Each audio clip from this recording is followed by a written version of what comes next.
Hello and welcome to the English Magnet. Today's video, Prepositions of Time Made Easy. In many cases, when you wish to refer to a time word, you're confronted with three possible connectors, at, in, and on. But which one is the right one? Well, how about we look at the underlying logic of these prepositions and uncover a good rule of thumb to allow you an easy way out when talking about time. Of course, we'll be looking at exceptions as well. Ready, set, go. Prepositions of time. First of all, remember that these prepositions can be used in contexts other than just time. So we're not working with at school, on the desk, and in the office. Our focus is time. And so, when navigating time in English, try to see it as changing different time zones. Luckily, just 3. At is for specific moments, like catching a flight at 8 a.m. This is a very precise time period, just a brief moment. On is for a broader time zone in relation to 24-hour periods, like leaving the country on Tuesday. A day is 24 hours long, so it fits here. In is for the broadest time zone, anything referring to a period longer than 24 hours, like our next trip is in the spring of next year. A season is pretty long, definitely longer than 24 hours. All right, let's dive into these time zones so you can plan your schedule and talk about events in time with confidence. At. We use at to talk about specific points in time, usually precise moments. At plus times. X o'clock, sunrise, sunset, noon, midnight. Example, the meeting starts at 11:15. Let's leave at sunset. At plus breakfast, lunchtime, dinner time. Example, my spouse is always grumpy at breakfast. Not a morning person. At lunch, we were discussing our counteroffer. At the moment and at the same time. Example, she's rather busy at the moment. We can't answer the phone at the same time. On. We use on for days and dates, time periods lasting 24 hours. It's kind of a middle ground between at for brief moments and in longer periods. On plus days of the week. Example, my internship starts on Monday. The event is on Friday. As you can see, days of the week always begin with an uppercase letter. You will inevitably encounter cases where there are no prepositions before days of the week. That's not incorrect, just more common in spoken English. So it's okay to say, my internship starts Monday. The event is Friday. In written English, you're better off with on. On plus day of the week plus part of the day. On is already used for days, and when we mention a part of the day in connection to a specific day, it continues to signal that we're talking about a specific day, not just any morning, afternoon, evening, or night.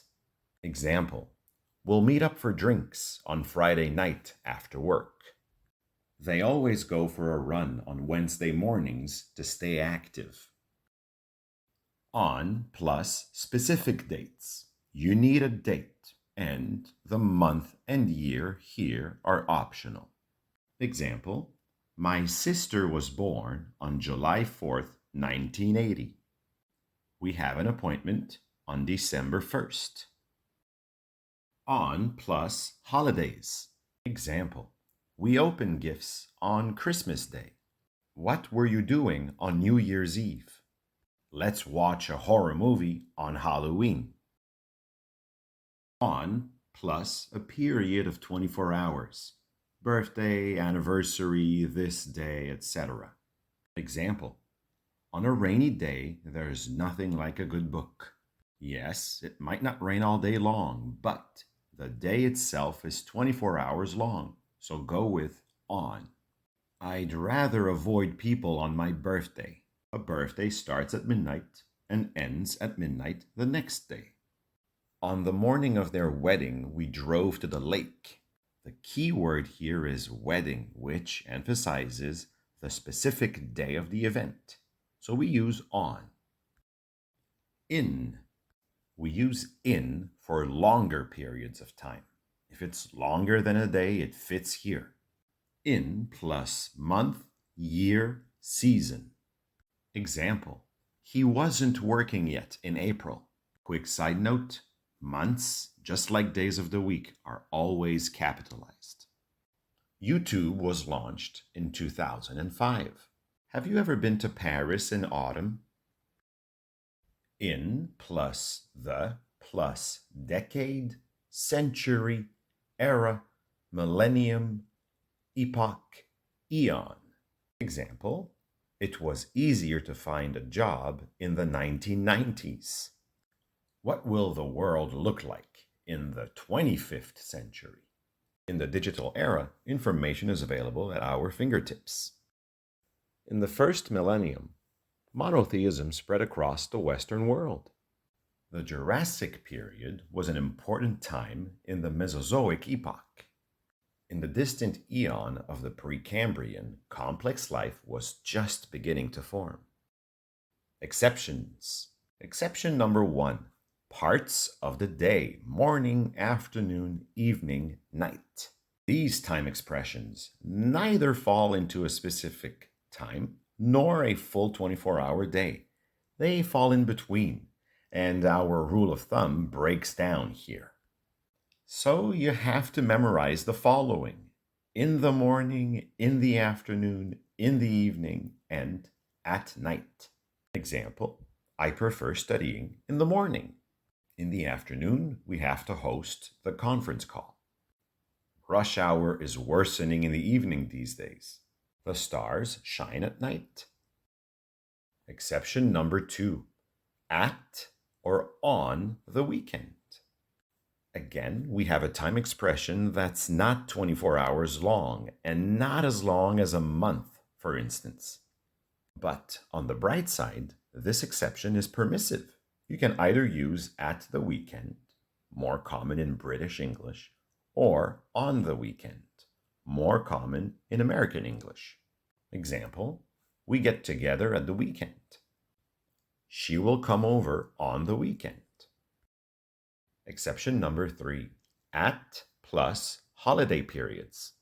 When you refer to a holiday without the word day or the idea of a specific day, you're loosely talking about that holiday period. It's not an exact date, and it must be introduced by at. Example: we visit my in-laws at Christmas. Here, we're referring to the Christmas period, not specifically the 25th of December. She offered me a present at Hanukkah. Same as above, here the 8-day Hanukkah period is implied and not an exact day. There we go. At this specific moment, on this day, in the current year, you are all set to deal with prepositions of time. At for a precise moment, on for 24 hours, and in for a longer period. Hopefully, this has been helpful. A link to some free material to practice by yourselves can be found in the description below. Keep practicing, and you'll get the hang of it. Thank you for watching. Until next time.